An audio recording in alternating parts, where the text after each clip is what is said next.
صبح سحری سے لے کر اور غروب آفتاب بلکہ رات تک اس کو جو بھوکا رکھنے کا ایک مقصد ہے، یہ وہی اصطلاح ہے جو پہلے استعمال ہوتی تھی، صائم کا لفظ استعمال کیا کہ کہیں ایسا نہ ہو کہ اس گھوڑے نے تو مالک کے لیے دشمن سے لڑنا تھا، لیکن یہ بندہ جو روزہ رکھ رہا ہے یہ اللہ کے دشمن اور اپنے دشمن شیطان سے لڑنے کے لیے آمادہ ہو رہا ہے، تو یہ اپنے آپ کو بھوکا اور پیاسا رکھتا ہے۔ اللہ نے اس لیے بھوکا اور پیاسا رکھا ہے کہیں ایسا نہ ہو کہ شیطان سے لڑتے لڑتے یہ فزیکل نیڈ کی وجہ سے میدان سے فرار نہ کر جائے۔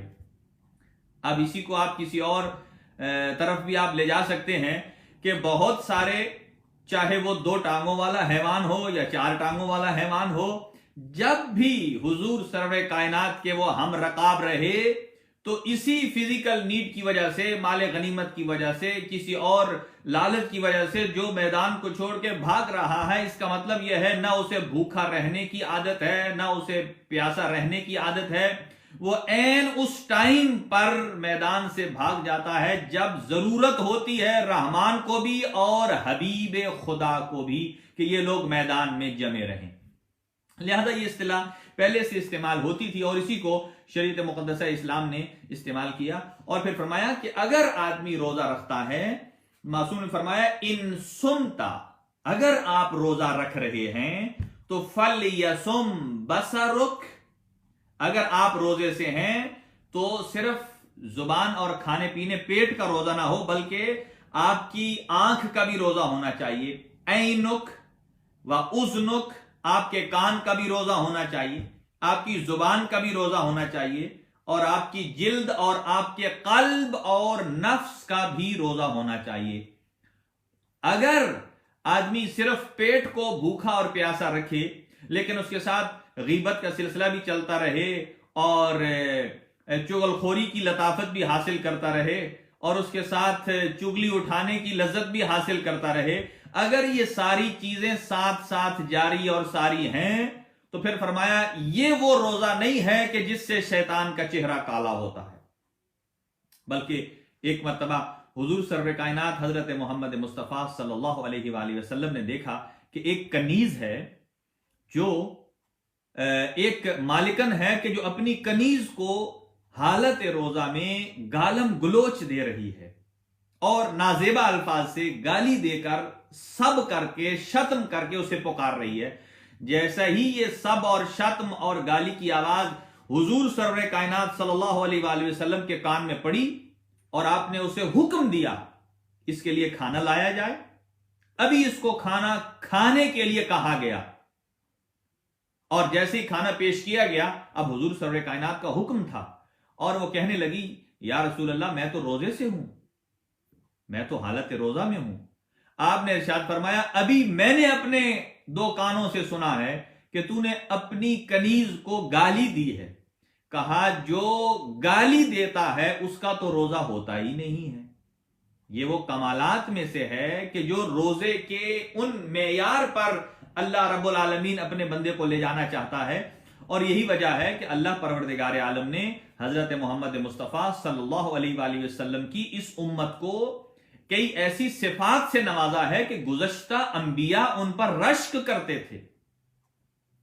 جیسے حضرت موسیٰ علیہ السلام جب کوہ طور پر گئے تو ارشاد خداوندی ہوا کہ ایک امت ایسی ہے کہ جب وہ حالت روزہ میں ہوں گے اور رمضان المبارک تمام ہونے سے پہلے پہلے اللہ ان کے سارے گناہ معاف کر دے گا اور ان کے لیے جہنم کے دروازے بند اور جنت کے دروازے کھول دے گا اور اللہ اس امت کے سارے گناہ معاف کر دے گا۔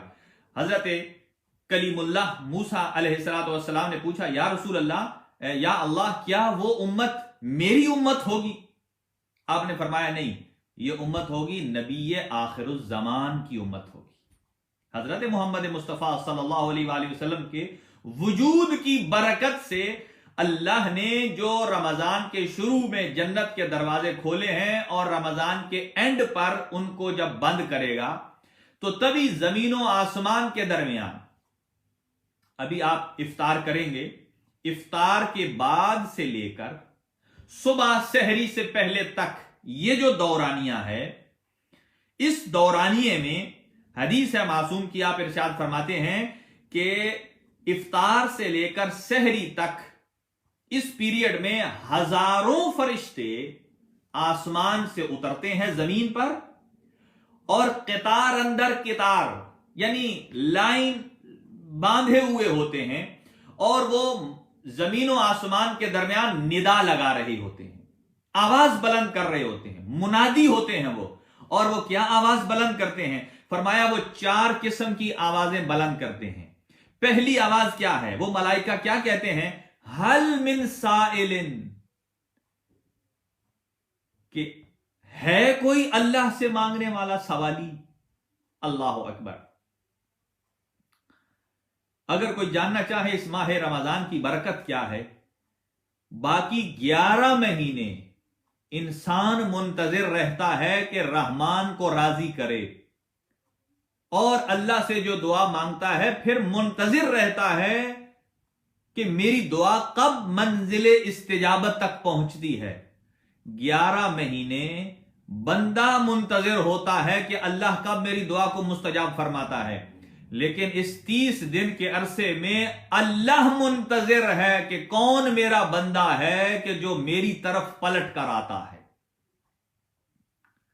ناظرین محترم، حدیث قدسی کے جملے ہیں، اللہ پروردگار عالم فرماتا ہے کہ جب میرا بندہ کافی عرصہ تک، یعنی جب انسان کو ہم دعا مانگتے ہیں یا اللہ ہمیں رزق میں وسعت عطا فرما، لیکن ایسے رزق کی وسعت عطا فرما کہ جو یاد خدا سے غافل نہ کرے، ایسا علم عطا فرما جو یاد خدا سے غافل نہ کرے، نافع نفع بخش علم ہو۔ کیونکہ ہمارے پاس اگر حالات بہتر ہو جائیں تو ہم اپنے اللہ کو بھول جاتے ہیں، اور دوبارہ اللہ کی طرف پلٹتے کب ہیں؟ جب ہمارے حالات ٹائٹ ہو جاتے ہیں۔ تو حدیث قدسی کے جملے، ان کا مفہوم یہ ہے کہ جب کافی عرصہ تک انسان اپنے اللہ کو بھول جاتا ہے، آسودگی میں رہتا ہے، اور بڑے اچھے حالات چل رہے ہوتے ہیں، مال بھی اچھا ہے، زندگی بھی اچھی ہے، صحت بھی اچھی ہے، آل اولاد سب کچھ صحیح طریقے سے چل رہا ہے، جب انسان اللہ کو بھول جاتا ہے اور پلٹ کر جب پھر کوئی تکلیف آتی ہے تو اپنے رحمان کے پاس جاتا ہے، تو اب سنیے گا، اللہ پروردگار عالم اپنے بندے کو خطاب کر کے کہتا ہے، این کنت عبدی، اے میرا بندہ تو اب تک کہاں تھا؟ رب تیرے انتظار میں تھا۔ اللہ اکبر۔ کہ وہ کتنا خوش نصیب ہے کہ جس کے انتظار میں رحمان ہے۔ اور اس مقدس مہینے میں اللہ فرماتا ہے، اے میرا بندہ تو مانگ مجھ سے جو مانگنا چاہتا ہے۔ اب یہ ہمارے اوپر ڈیپینڈ کرتا ہے ہم کیا مانگتے ہیں، لیکن یہ اللہ نے نہیں کہا یہ مانگو اور یہ نہ مانگو، اتنا مانگو تو میں دوں گا اور اس سے زیادہ مانگو تو میں نہیں دوں گا۔ نہیں، اللہ نے مانگنے کی کوئی حد مقرر نہیں کی ہے۔ کہا، اے میرا بندہ تو مانگ جو تو چاہتا ہے، میں لا محدود ذات ہوں، میں وہ ہوں جو کسی کا محتاج نہیں ہوں، میں وہ عطا کروں گا تمہیں۔ ایک اور حدیث ابھی ذہن میں آئی، جب ایک شخص نے معصوم سے پوچھا، جب رسول اللہ، کہ جب کوئی مانگنے والا آتا ہے تو کیا ہمیں دینے سے پہلے یہ ویریفائی کر لینا چاہیے، یہ تحقیق کر لینی چاہیے کہ آیا یہ بندہ واقعاً مستحق ہے بھی یا مستحق نہیں ہے؟ تو معصوم نے فرمایا نہیں۔ کہا دونوں چیزیں دیکھ لو، اگر کسی نے اپنی عزت اپنی ہتھیلی پر رکھ کر تجھ سے دست سوال دراز کیا ہے، میرے عزیزو، جب کوئی کسی سے سوال کرتا ہے تو سوال کا مطلب یہ ہے کہ وہ اپنی عزت ہاتھ میں رکھ کر کسی کے حوالے کر رہا ہے۔ اسی لیے تو روایات میں ہے، کہا اس رحمان سے مانگو جو دے کر بھول جاتا ہے۔ کہا جب کوئی مانگتا ہے تو اس کی عزت نفس کا تقاضا یہ ہے کہ تحقیق نہ کی جائے کہ آیا وہ مستحق ہے یا نہیں۔ کہا کہ اگر تم دینے سے پہلے یہ تحقیق کرو گے کہ آیا یہ مستحق ہے یا نہیں ہے،